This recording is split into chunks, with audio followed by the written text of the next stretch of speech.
আমার প্রিয় দেশবাসী, নমস্কার।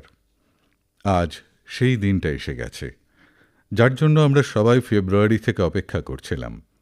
আমি মন কি বাতের মাধ্যমে আরও একবার আপনাদের কাছে, নিজের পারিবারিক স্বজনদের কাছে চলে এলাম। এক দারুণ মিষ্টি বাক্যবন্ধ আছে না, ইতি বিদা পুনর্মিলনায়। এর মানেটাও এইরকম মিষ্টি। আমি বিদায় নিচ্ছি, আবার মিলিত হব বলে।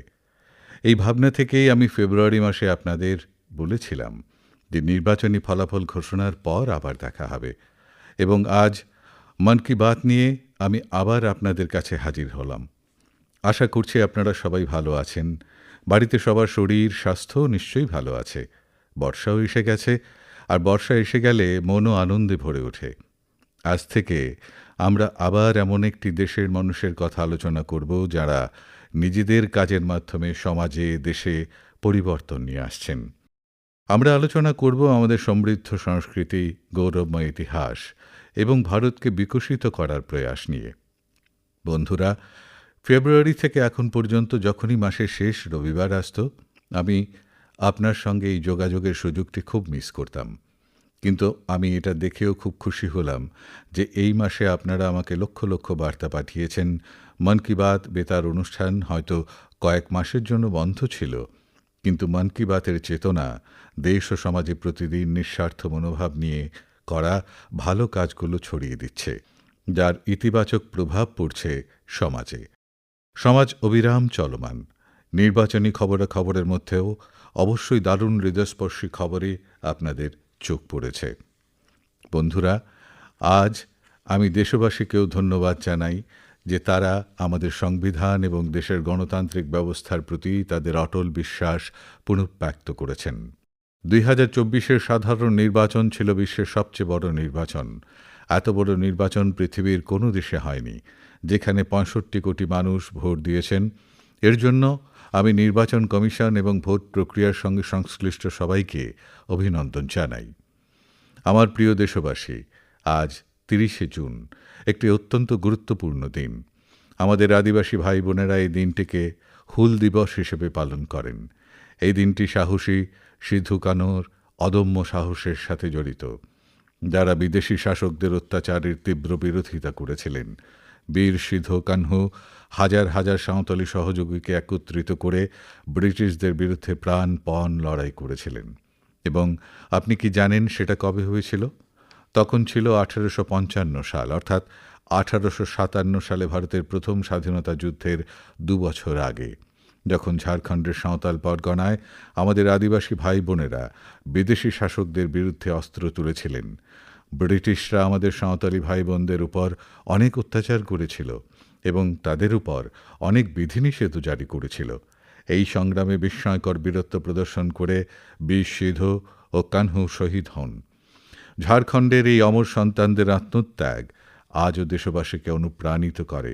সাঁওতালি ভাষায় তাদের উৎসর্গ করা এক গানের খানিকটা অংশ এখন শোনা যাক।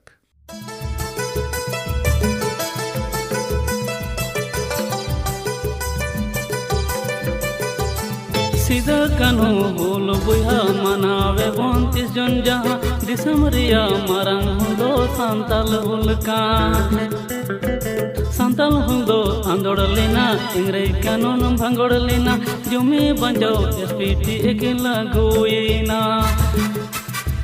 जंगारे पैगान साड़ी कने झाम जा उनको होले बुहा होले होले। আমার প্রিয় বন্ধুরা, আমি যদি আপনাদের জিজ্ঞাসা করি পৃথিবীর সবচেয়ে অমূল্য সম্পর্ক কোনটি, আপনি অবশ্যই বলবেন মা। মা আমাদের সবার জীবনে সর্বোচ্চ মর্যাদার অধিকারী। একজন মা কত দুঃখ সহ্য করেও তার সন্তানকে লালন পালন করেন। সবার মাই সন্তানের প্রতি স্নেহ মমতা পোষণ করেন। আমাদের জন্মদাত্রী মায়ের এই ভালোবাসা আমাদের সবার ঋণের মতো, যা কেউ শোধ করতে পারবে না। আমি ভাবছিলাম, আমরা মাকে কিছু দিতে পারি না, কিন্তু আমরা কি অন্য কিছু করতে পারি? এই কথা মাথায় রেখে এবছর বিশ্ব পরিবেশ দিবসে একটি বিশেষ প্রচারাভিযান শুরু হয়েছে। এই প্রচারাভিযানের শীর্ষক এক পেড় মা কে নাম, মায়ের নামে একটি গাছ। আমিও আমার মায়ের নামে একটি চারাগাছ লাগিয়েছি।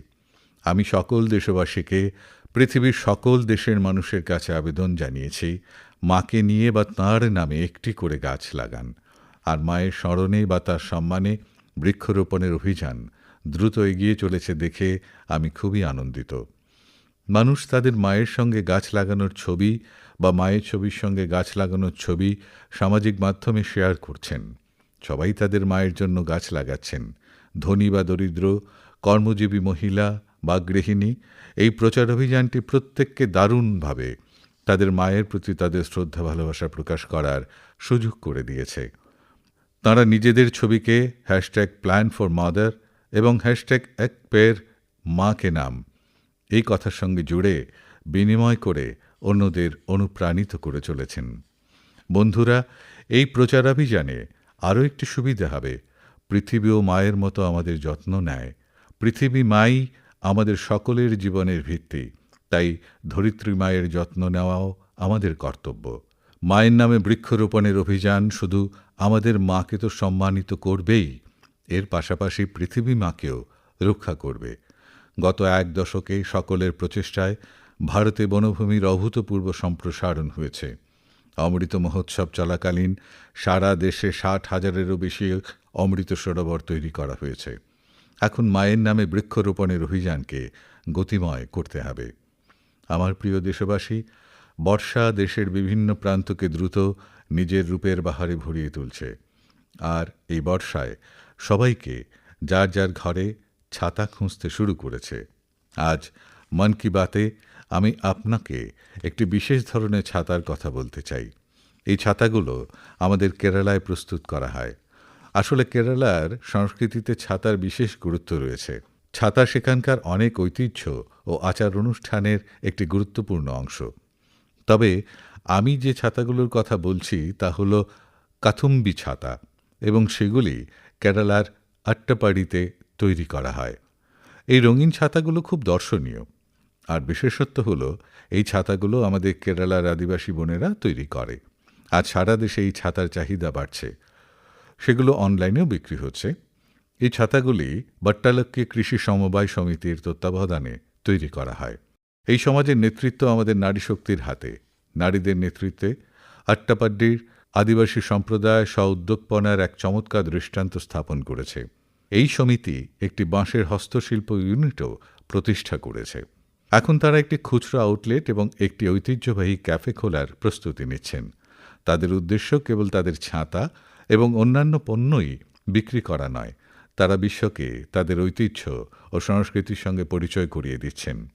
আজ কাথুম্বি আমব্রেলা কেরালার একটি ছোট্ট গ্রাম থেকে বহুজাতিক কোম্পানিতে যাত্রা শেষ করছে।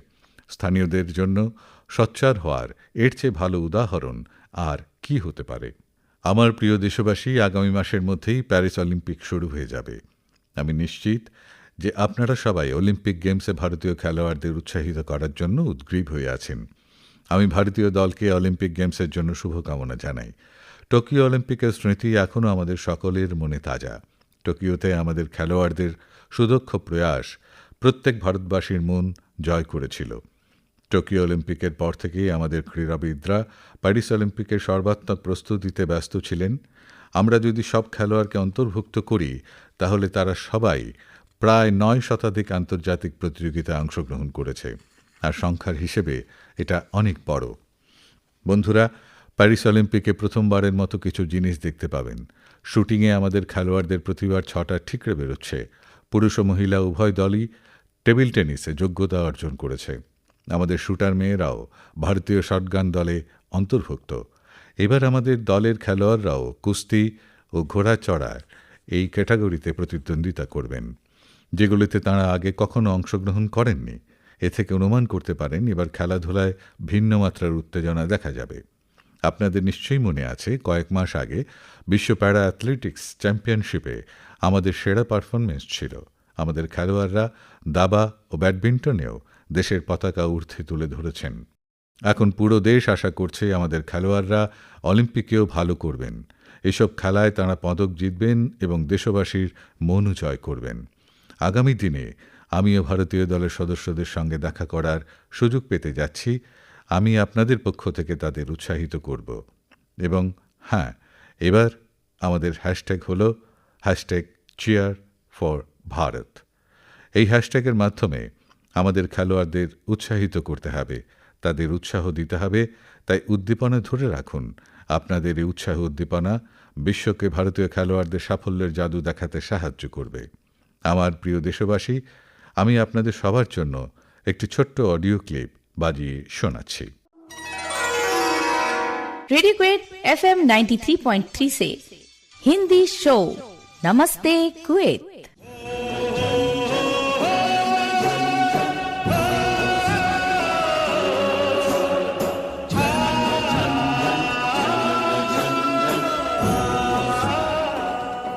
एक ऐसा कार्यक्रम जिसमें हम बात करेंगे कुवैत भारत संबंध के बारे में, कुवैत भारत संस्कृति के बारे में और उस रिश्ते के बारे में जो दोनों देशों को अलग अलग क्षेत्रों में जोड़ता है। এই রেডিও অনুষ্ঠানটি শুনে আপনি অবাক হয়ে গেলেন, তাই না? তাহলে শুনুন, এর পেছনে পুরো গল্পটা বলি। আসলে এটি কুয়েত রেডিওর একটি সম্প্রচারের ক্লিপ। এখন আপনি ভাবছেন যে আমরা কুয়েতের কথা বলছি, তাহলে সেখানে হিন্দি এলো কোত্থেকে? আসলে কুয়েত সরকার তার জাতীয় রেডিওতে একটি বিশেষ অনুষ্ঠান শুরু করেছে, আর তাও হিন্দিতে। এটি কুয়েত রেডিওতে প্রতি রবিবার আধা ঘন্টা সম্প্রচার করা হয়। এতে ভারতীয় সংস্কৃতির বিচিত্র বর্ণময়তা যোগ করা হয়ে থাকে। শিল্প সংস্কৃতি এবং চলচ্চিত্র জগতের সঙ্গে সম্পর্কিত বর্ণময় আলোচনার অনুষ্ঠানটি সেখানকার ভারতীয় সম্প্রদায়ের মধ্যে খুব জনপ্রিয়। এমনকি আমাকে বলা হয়েছে যে কুয়েতের স্থানীয় মানুষও এই অনুষ্ঠান সম্পর্কে ব্যাপক আগ্রহী। এই চমৎকার উদ্যোগ নেওয়ার জন্য আমি কুয়েতের সরকার ও সেখানকার জনগণকে আন্তরিকভাবে ধন্যবাদ জানাই। বন্ধুগণ, আজ সারা বিশ্বে যেভাবে আমাদের সংস্কৃতির গৌরব গাথা চর্চিত হচ্ছে, তাতে কোন ভারতীয় খুশি হবেন না? উদাহরণস্বরূপ, এই বছরের মে মাসে তুর্কমেনিস্তানের জাতীয় কবির ৩০০তম জন্মবার্ষিকী উদযাপন করা হয়েছে। এই উপলক্ষে তুর্কমেনিস্তানের রাষ্ট্রপতি বিশ্বের ২৪ জন বিখ্যাত কবির মূর্তি উন্মোচন করেন। এর মধ্যে একটি হল গুরুদেব রবীন্দ্রনাথ ঠাকুরের মূর্তি। এটা গুরুদেবের সম্মান, ভারতের সম্মান। একইভাবে জুন মাসে ক্যারিবিয়ান দুটি দেশ সুরিনাম এবং সেন্ট ভিনসেন্ট অ্যান্ড গ্রেনাডাইন্স ভারতীয় ঐতিহ্যকে পরিপূর্ণ উৎসাহ উদ্দীপনার সঙ্গে উদযাপন করেছে। সুরিনামের ভারতীয় সম্প্রদায় প্রতি বছর ৫ই জুন ভারতীয় আগমন দিবস এবং অভিবাসী দিবস হিসেবে উদযাপন করে। হিন্দির পাশাপাশি এই অঞ্চলে ভোজপুরি ভাষাতেও কথা বলা হয়। সেন্ট ভিনসেন্ট অ্যান্ড গ্রেনাডাইন্সে বসবাসকারী আমাদের ভারতীয় বংশোদ্ভূত ভাই বোনেদের সংখ্যাও প্রায় ৬,০০০। তারা সকলেই তাঁদের ঐতিহ্য নিয়ে গর্বিত। ১ জুন তারিখ তাঁরা যেভাবে জাঁকজমকের সঙ্গে ভারতীয় ঐতিহ্য দিবস, ইন্ডিয়ান হেরিটেজ ডে উদযাপন করেছেন, তাতে এই অনুভূতি স্পষ্টভাবে প্রতিফলিত হয়। ভারতীয় ঐতিহ্য ও সংস্কৃতির এই বিস্তৃতি যখন সারা বিশ্বে দেখা যায়, তখন প্রত্যেক ভারতীয় গর্ববোধ করেন। বন্ধুগণ, এই মাসে গোটা বিশ্ব অত্যন্ত উৎসাহ উদ্দীপনার সঙ্গে ১০ম যোগ দিবস উদযাপন করেছে। আমিও জম্মু কাশ্মীরের শ্রীনগরে একটি যোগ অনুষ্ঠানে অংশ নিয়েছিলাম। কাশ্মীরের যুবকদের পাশাপাশি বোনেরাও ও মেয়েরাও যোগ দিবসে অংশ নেন। যোগ দিবসের উদযাপন যত এগিয়ে যাচ্ছে, তার সঙ্গে সঙ্গে নতুন রেকর্ড তৈরি হচ্ছে। গোটা বিশ্বে যোগ দিবস অনেক বড় বড় সাফল্য অর্জন করেছে। সৌদি আরবে প্রথমবারের মতো একজন মহিলা আল হানফ সাজ্জি সাধারণ যোগ প্রোটোকলের নেতৃত্ব দিয়েছেন। এই প্রথম কোনো সৌদি মহিলা কোনো যোগ ব্যায়ামের প্রধান অনুষ্ঠানে নির্দেশনা দিয়েছেন।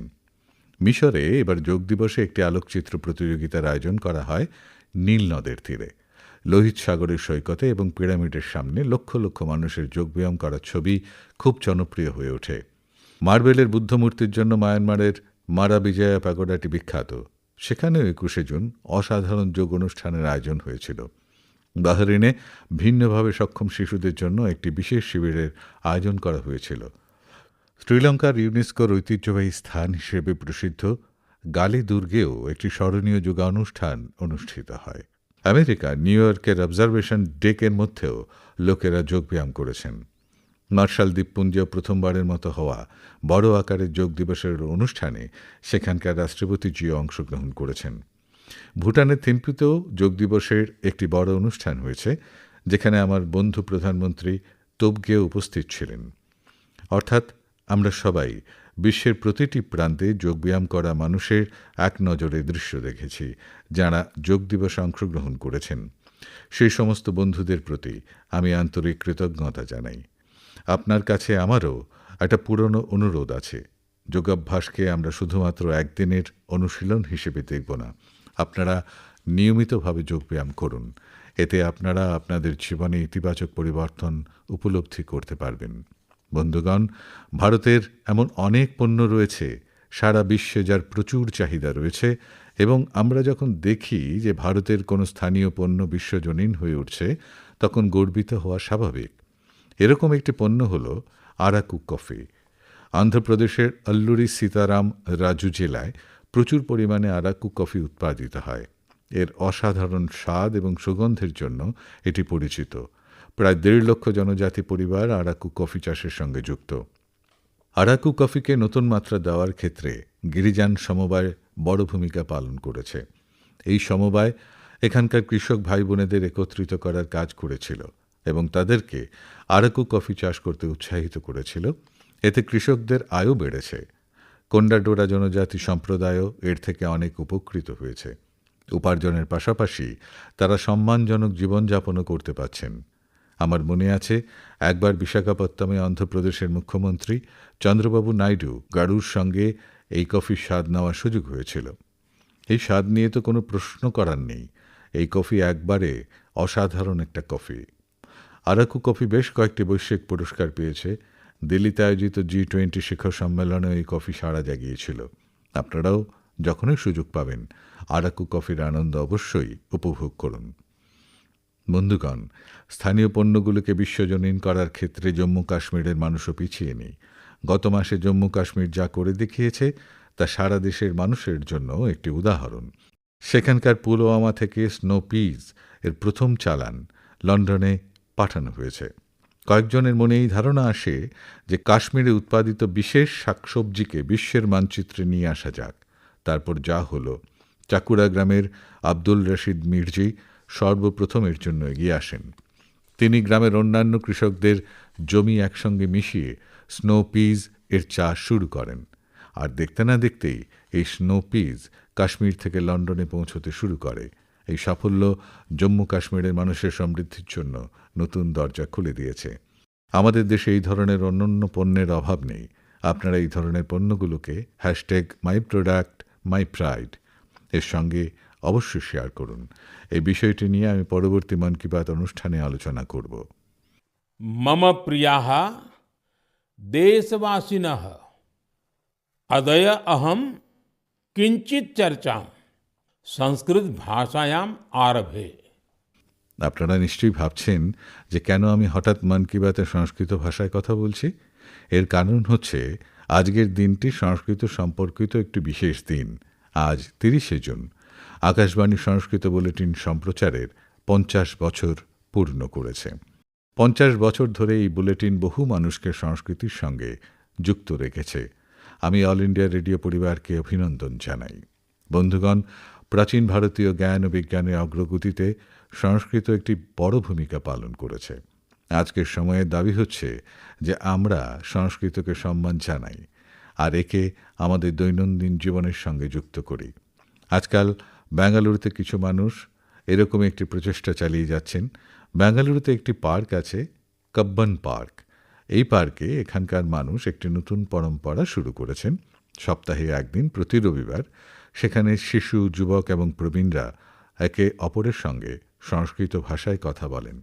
শুধু তাই নয়, সেখানে অনেক বিতর্ক অনুষ্ঠানও সংস্কৃত ভাষায় অনুষ্ঠিত হয়। তাঁদের এই উদ্যোগের নাম সংস্কৃত উইকেন্ড। একটি ওয়েবসাইটের মাধ্যমে সমস্তি গুব্বিজি এর সূচনা করেছেন। কিছুদিন আগেই শুরু হওয়া এই উদ্যোগটি বেঙ্গালুরুবাসীদের মধ্যে দেখতে না দেখতেই খুব জনপ্রিয় হয়ে উঠেছে। আমরা সবাই যদি এই ধরনের প্রচেষ্টায় যুক্ত হই, তাহলে আমরা বিশ্বের এই প্রাচীন ও বৈজ্ঞানিক ভাষা থেকে অনেক কিছু শিখতে পারব।